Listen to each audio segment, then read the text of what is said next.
We begin my top 36 remaining wide receiver rankings. Remember, players who played on Thursday are not included in these rankings. So if you notice somebody like Puka Nakua, Cooper Cup, Debo Samuel, anybody like that played on Thursday and they're not included, that's why. We begin with wide receivers that I think are probably going to be mid to low end wide receiver threes this week.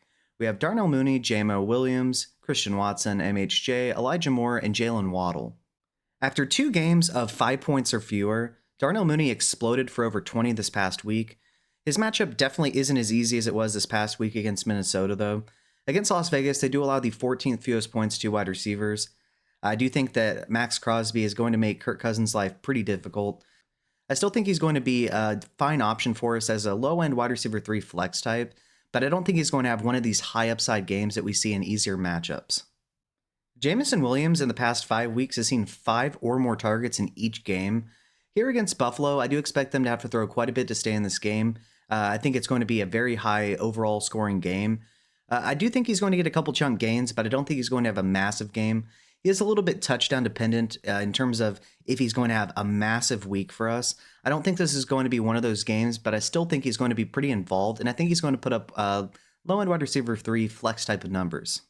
Christian Watson, in 2 of the past 4 games, has had over 100 receiving yards.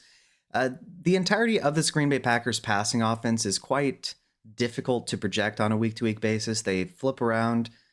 They do have their own designated roles, but the usage varies drastically week by week. This last week, for instance, I thought Jaden Reed was going to get a fair share of targets. He only had 1 and didn't catch it. So, yeah, very difficult. But over the past couple of weeks, Christian Watson, half the time, has been a solid option for us. Here against Seattle, I do think he's going to get a couple chunk gains, but I'm not projecting a touchdown. Marvin Harrison Jr. hasn't been as consistent as we all would have hoped, but he has seen 12 and 8 targets in each of the past 2 weeks. Here against New England, I do think he sees quite a bit of Christian Gonzalez, which I think is going to cap his upside, but I still think he's going to be a decently safe floor option due to the target volume. I just don't think against Gonzalez he's going to have a massive game this week. Elijah Moore has had either 100 yards or 66 yards and a touchdown in 2 of the past 4 games. Here against Kansas City, while it is a middle-of-the-road matchup, I do think they're going to have to throw the ball quite a bit to stay in this game. I think that Jameis Winston is going to sling it this week, and I do think that Elijah Moore is going to get a couple junk gains and is going to be a solid mid-wide receiver 3 for us. Jalen Waddle has had at least 99 yards in 2 of the past 3 weeks, but much of the season before that, he was really disappointing. I think that Tyreek Hill is going to have a much better week than Jalen Waddle is, but I still think he's involved. He gets a deep shot, and he's going to be a solid mid-wide receiver 3 for us, but I'm not projecting a touchdown. Now we have wide receivers that I think are in that mid-wide receiver 3 to potentially low-end wide receiver 2 range. We have Addison Thielen, Ridley, Downs, Cooper, Odunze, Brown, London, Myers, and Flowers. So Jordan Addison has had at least 133 receiving yards in 2 of the past 3 weeks. The last time they played Chicago, he had over 150 yards and a touchdown. I don't think he's going to have quite the same success this week. I think they're going to be a little bit more stingy. I think Jefferson still has a massive week, though. Chicago does allow the fewest points to wide receivers, so I think he's going to come back down to earth a little bit, but I still think he's a solid wide receiver 3. Adam Thielen has had at least 10 targets in each of the past 2 weeks. Here against Dallas, I think they're going to spread the ball around a little bit more. I think JT Sanders, for instance, is going to be a lot more involved than he was this past week. I still think he's going to be a solid wide receiver 3, but I don't think he's going to see quite the volume he did the past 2 weeks. After a massive stretch of games, Calvin Ridley has definitely cooled off a little bit, but he did see 12 targets this past week. Here against Cincinnati, I expect Cincinnati to put up quite a few points. And Cincinnati is a matchup that he can exploit. I think he sees a good amount of target volume. I still think he's going to be a solid wide receiver 3 for us, and I'm not projecting a touchdown. Josh Downs is playing against Denver. He was able to get a full practice in, so I think he's going to end up playing this week. He is questionable, though. The issue is, against Denver, they do allow the 11th fewest points to wide receivers. I think A-Rich is going to have a pretty tough time, but I do think he's going to look for Josh Downs as a short yardage outlet, and so I think he remains involved in this game, but I'm not projecting a touchdown. Amari Cooper is coming off a 14-target game, but he only put up 15.5 fantasy points with those 14 targets. Here against Detroit, I do expect him to remain involved. I do think he scores a touchdown, and he's going to be a solid high-end wide receiver 3. Rome Odunze, since the bye, has seen no fewer than 5 targets, and he's seen as many as 10 in multiple weeks. Here against the Minnesota Vikings, they do allow the most points to fantasy wide receivers. I think he's going to get a couple chunk gains, and I do think he scores a touchdown. AJ Brown has scored 20 points in only one game since week 6. So he's definitely starting to show lesser upside than we've seen in multiple years, really. Here against Pittsburgh, they do allow the 6th fewest points to fantasy wide receivers. I think that Jalen Hurts is going to have a pretty tough game himself. I still think that A.J. Brown is going to be the most targeted wide receiver on the team, but I don't think he's going to have a massive outing, and I don't think he scores a touchdown. In the past 2 weeks, Drake London has seen 16 and 10 targets. Here against Las Vegas, I do think that the pass rush is going to give Kirk Cousins some trouble. I still think he's going to be the most involved wide receiver on the team. I don't think he scores a touchdown, though, and his upside, even with the massive volume he's been seeing, really hasn't been that great due to the lack of consistency, or rather the consistent sucking of the Falcons offense. Until things start to change or he draws a really easy matchup, I don't think we're going to see some of those ceiling games that we saw from him earlier. Jacoby Myers has seen at least 10 targets in each of the past 3 weeks, and while he is playing against Atlanta, who allow the second most points to fantasy wide receivers, I think the quarterback play is really going to bog down this offense this week, and so I still think he's going to be a solid low-end wide receiver too, but I don't think he's going to have one of these massive outings. Zay Flowers has seen at least 6 targets in every game since week 7. Against the Giants, though, they do allow the 7th fewest points to fantasy wide receivers. I still think he's going to be the leading receiver on the Ravens in terms of total yardage, but I think he's more of a low-end wide receiver too until he starts seeing more consistent volume and draws a little bit better of a matchup. If you like what you're hearing and seeing so far, feel free to like and subscribe. It's a free and easy way to support the channel, and I'd really appreciate it. And make sure you check out my running back, tight end, and quarterback rankings as well. Thanks. Now we have wide receivers that I think are in that mid wide receiver 2 range to potentially low end wide receiver 1 range. We have T. Higgins, DJ Moore, Malik Neighbors, DK Metcalf, Jerry Jeudy, BTJ, Khalil Shakir, JSN, Lad McConkey, and Devontae Adams. T. Higgins has had some really high highs and some really low lows. Here against Tennessee, they do allow the 4th fewest points to fantasy wide receivers. I do think he ends up scoring a touchdown and salvaging his fantasy day, but I don't think otherwise he's going to have a massive performance.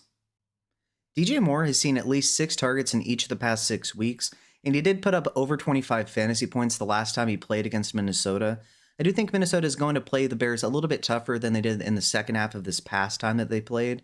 I still think he's going to be a solid wide receiver 2 for us, though. I don't think he scores a touchdown.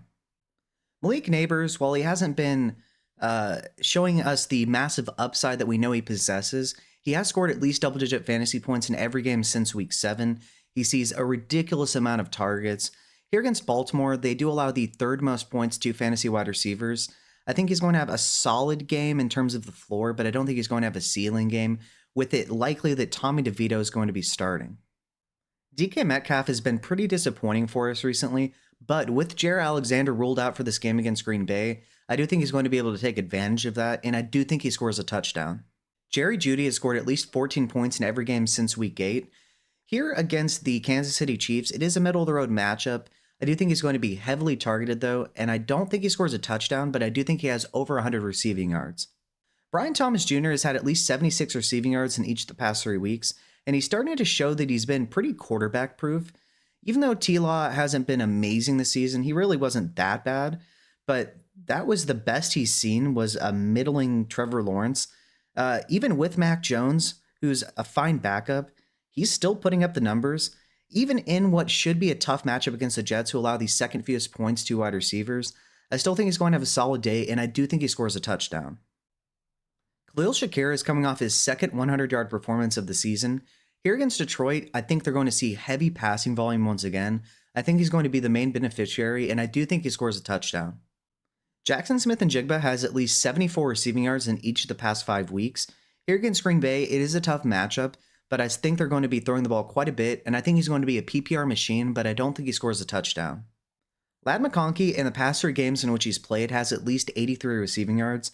He's been able to string along a couple of limited practices. He projects to be a game-time decision. I think he does end up playing, and if he does, I think he's going to tear apart the Tampa Bay Buccaneers. I don't think he scores a touchdown, but I think he's going to be an absolute monster in a PPR format.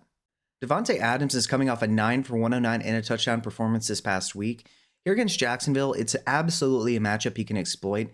I think he's going to be a solid low-end wide receiver 1 for us, and I do think he scores a touchdown. Now we have wide receivers I think are solidified wide receiver 1s, but not likely to be the wide receiver 1 this week. We have Courtland Sutton, Mike Evans, and CeeDee Lamb. So Courtland Sutton has at least 14.8 or more full PPR points in every game since week 8. Here against Indianapolis, it's a middle-of-the-road matchup. I do think he's going to be heavily targeted, and I do think he has over 100 receiving yards. Mike Evans is coming off a middling performance. The week prior against the Panthers, he had over 25 full PPR points. Against the Chargers, I think even though they do allow the 11th fewest points to wide receivers, I think he's going to be heavily targeted. And I do think that Baker Mayfield is going to do everything in his power to make sure that Mike Evans continues a streak of 1,000-yard seasons. CeeDee Lamb has at least 16.8 full PPR points in 3 of the past 4 weeks. Here against Carolina, they do allow the 9th fewest points to wide receivers. I don't think there's going to be anything they can do against CeeDee Lamb, though. He is a truly dominant force at wide receiver. I think he's going to be a solid wide receiver 1, but like I said, I don't think he's a candidate to be the wide receiver 1 this week. Now we have wide receivers that I think are mid to elite wide receiver 1s, and candidates to be the wide receiver 1 this week. We have ASRB, Garrett Wilson, Terry McLaurin, Nico Collins, Tyreek Hill, Jay Jettas, and Jamar Chase. So ever since his explosion against the Jacksonville Jaguars a couple weeks ago, ASRB's been floating around that 10-point per game mark.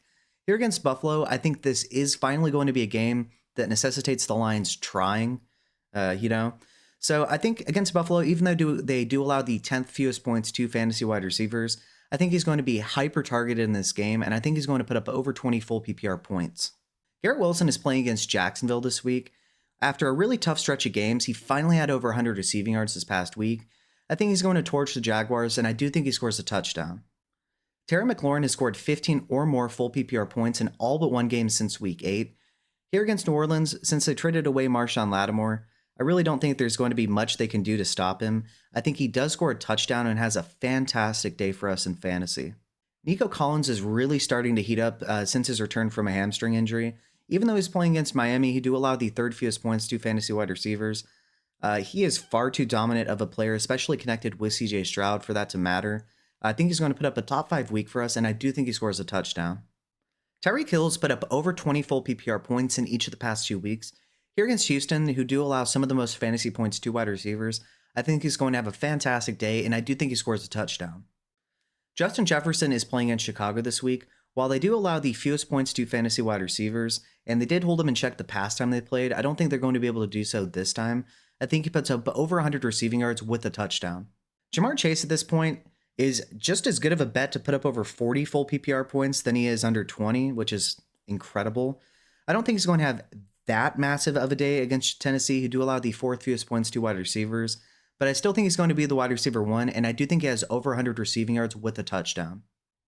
And so to review, wide receivers that I think are going to be in that mid to low end wide receiver 3 range, we have Mooney, Williams, Watson, MHJ, Moore, and Waddle. Wide receivers that I think are going to be in that mid wide receiver 3 to low end wide receiver 2 range, we have Addison, Thielen, Ridley, Downs, Cooper, Odunze, Brown, London, Myers, and Flowers. Wide receivers that I think are going to be in that mid wide receiver 2 to low end wide receiver 1 range, we have Higgins, Moore, Neighbors, Metcalf, Judy, BTJ, Shakir, JSN, McConkey, and Adams. Wide receivers that I think are solidified wide receiver 1s but aren't likely candidates to be the wide receiver 1 this week, we have Sutton, Evans, and Lamb. And then wide receivers that I think are mid to elite wide receiver 1s and are likely candidates to be the wide receiver 1 this week, we have ASRB, Garrett Wilson, McLaurin, Collins, Hill, Jefferson, and Jamar Chase. All right, you know the drill. Who do I have too high? Who do I have too low? Is there somebody that I'm not projecting for enough points? Let me know below in the comment section and let me know why. With that being said, if you like what you've seen and heard in this video, feel free to like and subscribe. It's a free and easy way to support the channel, and I'd really appreciate it. Make sure you check out my running back, tight end, and quarterback rankings as well. Thanks.